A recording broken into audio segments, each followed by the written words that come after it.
अस्सलाम वालेकुम। मिजाज डिजिटल के साथ मैं हूं इदरीस अब्बासी। नाज़रीन, आज बात करेंगे इस्लामाबाद हाई कोर्ट के जजेस के हवाले से। सुप्रीम जुडिशल काउंसिल में जो है वो इजलास हुआ और उसमें इस्लामाबाद हाई कोर्ट के 3 जो एडिशनल जजेस थे वहां पर काम करने वाले, उनको जो है वो आज मुस्तकिल कर दिया गया है। और सुप्रीम जुडिशल काउंसिल की मीटिंग के बाद मुतफ़िक़ा तौर पर तमाम मेंबरान की मंजूरी के बाद जो है वो अब उनको मुस्तकिल जज जो है वो जो है वो कंफर्म कर दिया गया है। 3 जजेस में एक हैं जस्टिस आज़म खान, और दूसरे हैं जस्टिस राजा इनाम अमीन मिन्हाज साहब, और तीसरे हैं जस्टिस मोहम्मद आसिफ। ये 3 जजेस बड़े पिछले अरसे में बड़े मतलब पिछले 1 साल से इस्लामाबाद हाई कोर्ट में एडिशनल जजेस के बेस पे जो है वो काम कर रहे थे।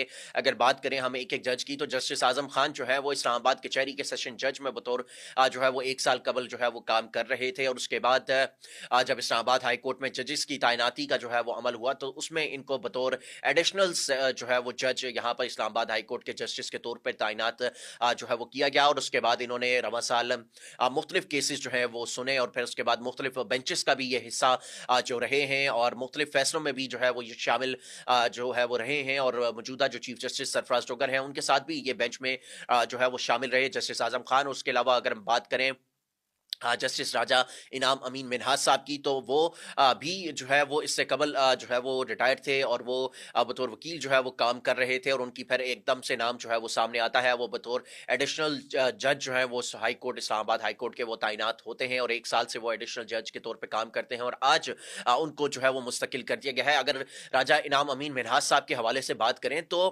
जो राना सनाउल्लाह है नून लीगी रहनुमा, उनके खिलाफ जो एएनएफ ने एक जो मुकदमा बनाया था, उसमें उनकी तरफ से बतौर प्रोसिक्यूटर जो है वो इन्होंने काम किया। और उसके अलावा बेशतर मुकदमात जो है वो इन्होंने अपने वकालत के टाइम पे लड़े। और फिर उसके बाद जब ये इस्लामाबाद हाई कोर्ट में बतौर एडिशनल जज आए, तो यहाँ पर उन्होंने मुख्तलिफ जो है वो केसेस जो है वो उनको सुना। और फिर उसके बाद मुख्तलिफ तरह के जो है वो केसेस जो है वो इनके पास रहे। और इससे हट के रिसेंटली जो सोशल मीडिया इन्फ्लुएंसर रजब भट्ट जब पाकिस्तान आए, बरतानिया से इस्लामाबाद वापस आए, तो उनकी जो प्रोटेक्टिव बेल थी वो भी जस्टिस राजा इनाम अमीन मिन्हाज जो है उन्होंने ही जो है वो उनको ग्रांट की। उनको और उनके जो रजब भट्ट के दोस्त नदीम नानी वाला हैं, उनके भी दोस्त उनके जो उनको भी जो है वो प्रोटेक्टिव बेल जो दी थी, वो ही जस्टिस राजा इनाम अमीन मिन्हाज जो है उन्होंने दी थी 10 रोज की। फिर उसके बाद वो मुतल्लिका अदालतों में अब पेश हो रहे हैं। अगर बात करें जस्टिस मोहम्मद आसिफ की, अगर हम बात करें जस्टिस मोहम्मद आसिफ की, तो वो 1 साल कबल यहाँ पे इस्लामाबाद हाई कोर्ट में ट्रांसफर होते हैं, और उस बतौर एडिशनल जज उन्होंने इस्लामाबाद हाई कोर्ट में जो है वो काम किया। मुख्तलिफ केसेस जो है वो सुने उन्होंने, और फिर उसके बाद आज उनको सुप्रीम जुडिशल काउंसिल की जानिब से जो है वो कंफर्म कर दिया गया है। जस्टिस मोहम्मद आसिफ कुछ टाइम कबल जो है वो एक कंट्रोवर्सी में भी जो है उनका नाम सामने आता है, कि जब उनके बेटे की जानिब से कॉन्स्टिट्यूशन एवेन्यू इस्लामाबाद में जो है वो लैंड क्रूजर चलाते हुए